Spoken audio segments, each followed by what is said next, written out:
আসসালামু আলাইকুম রহমতুল্লাহি বারাকাতু। শরঈ তদবির এবং রুকিয়া চিকিৎসার পক্ষ থেকে আমি মাওলানা মাসুদুজ্জামান। আশা করি আপনারা সকলেই ভালো আছেন। আরেকটা ভিডিও নিয়ে আপনাদের সামনে হাজির হয়েছি। আমার চ্যানেলের মধ্যে এই বিষয়গুলো নিয়ে বেশ কিছু ভিডিও রয়েছে, বিশেষ করে রোগ পরীক্ষা করা। এই পরীক্ষাটা আসলে এমন একটা বিষয় যে একজন জিন জাদু রোগীর ক্ষেত্রে সবচাইতে মূল স্পষ্ট বিষয়টা হচ্ছে সবার আগে রোগকে শনাক্ত করা। রোগটাকে যদি আপনি ভালোভাবে শনাক্ত করতে পারেন তাহলে চিকিৎসা পদ্ধতি খুব সহজ হয়ে যায়। এটা যে কোনো ক্ষেত্রে, এটা শারীরিক সমস্যা হোক অথবা অন্য কোনো সমস্যা হোক। একটা রোগী সুস্থ হওয়ার পিছনে তার 70% নির্ভর করে তার সঠিক রোগকে নির্ণয় করে এবং সে অনুযায়ী চিকিৎসা দেওয়া। বিশেষ করে আমাদের এই সমাজের মধ্যে আমরা লোককথায় বিশ্বাসী। অন্য কবিরাজ বলেন, মুদাব্বির বলেন, যে যেভাবে বলে সেভাবে মানুষ এটাকে বিশ্বাস করে ফেলে। কেউ যদি বলে আপনাকে প্রায় 100টার মতো বান মারা হয়েছে, আমরা এটাকে বিশ্বাস করে ফেলি। কেউ যদি বলে আপনার উপরে 10টা জিন চালান করা হয়েছে, আমরা এটাকে বিশ্বাস করে ফেলি। অর্থাৎ এখানে একটা রোগী মানসিক রোগে আক্রান্ত হয়ে যায় যখন নাকি একাধিক হুজুরের কাছ থেকে একাধিক ধরনের কথাবার্তা শুনতে থাকে যে অমুকে এটা বলতেছে, তমুকে এটা বলতেছে। তো আমি বলবো যে আপনাদেরকে আমি এই রোগ পরীক্ষার যে সমস্ত একাধিক ভিডিও আমি দিয়েছি, তার মধ্যে উল্লেখযোগ্য কয়েকটা আলহামদুলিল্লাহ অনেকেই খুব ভালো ভালো রেজাল্ট পেয়েছেন। সবগুলোর মধ্যে যে সবাই একটা রেজাল্ট পাবে বিষয়টা এরকমও না। এই জন্যই একাধিক ভিডিও দেওয়া, একাধিক সিস্টেম বলে দেওয়া। অবশ্যই একাধিক প্রয়োগের মাধ্যমে একটা না একটার মাধ্যমে দেখা যাচ্ছে যে আপনি আপনার রোগকে খুব ভালোভাবে শনাক্ত করতে পারবেন যে আপনার মূলত কী সমস্যা। তো সেই হিসাবে আরেকটা ভিডিও আমি আপনাদের সামনে নিয়ে এসেছি। আর আমি ওই সমস্ত ভিডিও, ওই সমস্ত আমলই আমি দেওয়ার চেষ্টা করি যেগুলোর মধ্যে কোনো ধরনের কোনো সাইড এফেক্ট থাকে না, কোনো ধরনের কোনো রজাতে আক্রান্ত হওয়ার মতো কোনো বিষয় থাকে না। অনেকে প্রশ্ন করে থাকেন আমলের মধ্যে কোনো সাইড এফেক্ট আছে কিনা। না, কোনো রকমের কোনো সাইড এফেক্ট নাই আল্লাহ তাআলার রহমতে। সম্পূর্ণরূপে যারা আওয়ামুন নাস রয়েছেন, যারা সাধারণ মানুষ রয়েছেন, এমন এমন সূরা নির্বাচন করি যে সূরাগুলা প্রত্যেকটা মুসলমানই এটা পারে। তো সেই হিসাবে আরেকটা রোগ নির্ণয় আপনাদের সামনে নিয়ে আসছি। এই আমলের মাধ্যমেও যারা জিন্নাতের রোগী অথবা জাদুর রোগী, সেহেরে আক্রান্ত, তারা খুব সহজভাবে এই আমলের মাধ্যমে রোগকে শনাক্ত করতে পারবেন। কাজে আমার দেরি আর না করে আমলের দিকে চলে যাচ্ছি। যিনি রোগী হবেন ওনাকে অজু করিয়ে বসাবেন। অজু করিয়ে বসার পরে সে পশ্চিম দিকে মুখ করে বসবে আর আপনি পূর্ব দিকে মুখ করে বসবেন। এটা নিজেরটা নিজে করা যাবে না, এটা অন্যের সাহায্য লাগবে। নিজেরটা নিজে করা যাবে না, অন্যের সাহায্য নিয়ে এই কাজটা করতে হবে। ধরেন আপনার পরিবারের কেউ জিন বা জাদুতে আক্রান্ত, আপনি তাকে সাহায্য করার ক্ষেত্রে তাকে বসালেন, অজু করিয়ে বসার পর আপনি নিজেও অজু করবেন। উনি চোখটা বন্ধ করবে, অর্থাৎ রোগী চোখ বন্ধ রাখবে। আপনি তার ডান হাতের কনিষ্ঠ আঙ্গুল, ক্যামেরাতে এখানে বাম হাত দেখাচ্ছে, এটা হবে আমার ডান হাত, ডান হাতের কনিষ্ঠ আঙ্গুল এইভাবে চেপে ধরবেন। এইভাবে ডান হাতের যে কনিষ্ঠ আঙ্গুলটা রয়েছে ঠিক এইভাবে চেপে ধরবেন। এইভাবে চেপে ধরতে পারেন, এত জোরে চেপে ধরবেন না যাতে রোগী ব্যথা পায়। যতটুকু চেপে ধরলে ধরার মতো হয় ঠিক ততটুকুই চেপে ধরবেন, বেশি একটা জোরে ধরার দরকার নেই।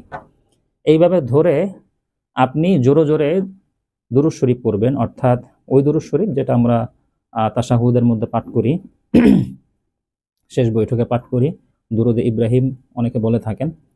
এটা আমি 11 বার পাঠ করব। জোরে জোরে যখন পাঠ করতে থাকবো তার আলামত আস্তে আস্তে শুরু হবে। আমি পরবর্তীতে কী কী আলামত হবে এটা আমি পর্যায়ক্রমে বলে দিচ্ছি, আগে পুরো আমলটা আমি আপনাদেরকে বলি।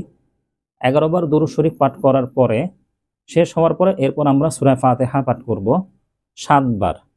প্রতিবার আমরা বিসমিল্লাহ সহ, অর্থাৎ সূরা ফাতিহা তদবির জগতে, রুকাইয়ার জগতে সূরা ফাতিহার যে উসুলটা রয়েছে বিসমিল্লাহ, সেটা হচ্ছে আমরা এইভাবে করি যে বিসমিল্লাহির রহমানির রহিম আলহামদুলিল্লাহি রাব্বিল আলামিন, এইভাবে আমরা পড়ে থাকি। এইভাবে আমরা 7 বার পাঠ করব, প্রতিবারে আমরা ফু দিতে থাকব।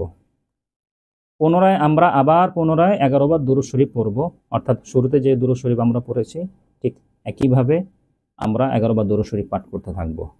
যদি সে জিন্নাতের রোগী হয়, তার মধ্যে যদি জিন্নাতের সমস্যা থেকে থাকে, সেটা দৃষ্টিগত হোক অথবা আসরকৃত হোক, দূর থেকে হোক বা যেভাবেই হোক না কেন, তিনি দুরূদ শরীফ, শুরুতে যে দুরূদ শরীফ পড়া হবে সেই দুরূদ শরীফ চলাকালীনই তার মধ্যে একটা অস্বস্তি ফিল শুরু হয়ে যাবে। তিনি কাশতে থাকবে এবং তার মধ্যে এক ধরনের একটা বমি উটকানি ভাব আসতে থাকবে এবং শরীরের মধ্যে একটা অস্থিরতা, জ্বালা পড়া শুরু হবে এবং শরীর আস্তে আস্তে ভার হয়ে যাবে, ঘাড়টা ভার হয়ে যাবে আস্তে আস্তে, এইভাবে নাড়াতে থাকবে। অর্থাৎ একটা না একটা সিমটম আপনি প্রকাশ পেতে থাকবে তার মধ্য দিয়ে। এটা প্রচুর পরিমাণ করতে থাকবে যখন নাকি আপনি সূরা ফাতিহা পাঠ করতে থাকবেন। প্রচুর পরিমাণ এটা করতেই থাকবে। যখন নাকি আপনার সূরা ফাতিহা শেষ হয়ে যাবে, আবার পুনরায় যখন নাকি আপনি দুরূদ শরীফ পড়তে থাকবেন, তখন দেখা যাচ্ছে এটা আবার আস্তে আস্তে কমতে থাকবে বিষয়টা। অর্থাৎ সিমটমটা প্রকাশ পাওয়ার পরে আস্তে আস্তে আবার এটা সিমটমটা চলে যেতে শুরু করে। এটা হচ্ছে জিনের সমস্যা। আর যদি জাদুর সমস্যা থাকে, অর্থাৎ মানুষের যদি ক্ষতি থাকে, মানুষ যদি কোনো আপনাকে ক্ষতি করে থাকে, সেটা কুফরি হোক বা অন্য যে কোনোভাবেই হোক, তাহলে দেখা যাচ্ছে যে শুরুতে তেমন একটা সিমটম আসবে না, কিন্তু পরবর্তীতে এমন সিমটম শুরু হয়ে যাবে, অর্থাৎ বিশেষ করে যারা জাদুর রোগী হয় তারা তো শারীরিকভাবে অসুস্থ থাকে, তাদের বিভিন্ন রোগবালাই লেগে থাকে। তো যে রোগের কারণে তিনি সমস্যায় ভুগতেছেন সেই রোগগুলো বেড়ে যাবে। ধরেন তার মাথা প্রচুর পরিমাণ ব্যথা জাদুর কারণে, মাথা সুইয়ের মতো গুতায়, এই সমস্যাটা বাড়তে থাকবে। ধরেন তার কোমরে ব্যথা বা তার শরীরের বিভিন্ন অস্থিসন্ধি বিভিন্ন জায়গায় তার ব্যথা হচ্ছে, হ্যাঁ, এই সমস্যাগুলো দেখা যাচ্ছে যে তার এগুলো বাড়তে থাকবে। শেষের দিকে প্রচুর পরিমাণ বেড়ে যাবে। শুরুতে সিমটমটা ওইভাবে আসবে না। হ্যাঁ, জিনের রোগীর ক্ষেত্রে শুরুর থেকে সিমটমটা শুরু হয়ে যাবে, আস্তে আস্তে কমে যাবে। কিন্তু জাদু রোগীর ক্ষেত্রে তার যে শারীরিক সমস্যাগুলো হচ্ছিল জাদুর কারণে, জাদুর প্রভাবের কারণে, সাধারণত জাদুটা তো করাই হয় একজন ব্যক্তিকে ঘায়েল করার জন্য, তাকে দুর্বল করে দেওয়ার জন্য। তো এর জন্য দেখা যাচ্ছে তার শারীরিক প্রবলেমগুলো শুরু হয়। তো যেই শারীরিক প্রবলেমগুলো জাদুর কারণে হচ্ছিল, সেই শারীরিক প্রবলেমগুলো আস্তে আস্তে প্রকাশ হতে থাকবে। এটা হচ্ছে জাদুর আলামত। হ্যাঁ, তো এই প্রবলেমগুলো যখন আপনারা দেখবেন, শেষের দিকে এই জিনিসটা প্রচুর পরিমাণ বেড়ে যাবে। আপনারা পরবর্তীতে আবার না হয় সূরা ফাতিহা পড়ে আল্লাহ তাআলার নিকট দোয়া করবেন, যাতে করে আস্তে আস্তে এগুলা তার শরীরটা একদম হালকা হয়ে যায়।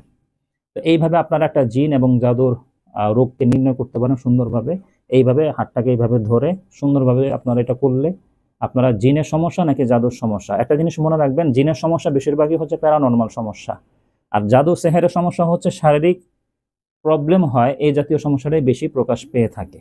তো এই জিনিসটা যখন নাকি আমরা নির্ণয় করতে পারবো যে হ্যাঁ, সর্বশেষও দেখা যাচ্ছে যে তার প্রভাবটা তার শরীরের মধ্যে প্রচুর পরিমাণ, তার শরীর ব্যথা করতেছে, আমরা ধরে নিব যে জাদুর সমস্যা আছে। আর যখন নাকি জিনের সমস্যা হবে, তখন দেখা যাচ্ছে যে শুরুতেই এই প্রবলেমগুলো প্রকাশ পাবে, আস্তে আস্তে জিনিসটা আস্তে আস্তে কমতে থাকবে। আল্লাহ তাআলা আমাদের সবাইকে সুন্দরভাবে এই আমলের মাধ্যমে সঠিকভাবে রোগ নির্ণয় করার তৌফিক আল্লাহ তাআলা আমাদেরকে দান করুক। আসসালামু আলাইকুম ওয়া রাহমাতুল্লাহি ওয়া বারাকাতুহু।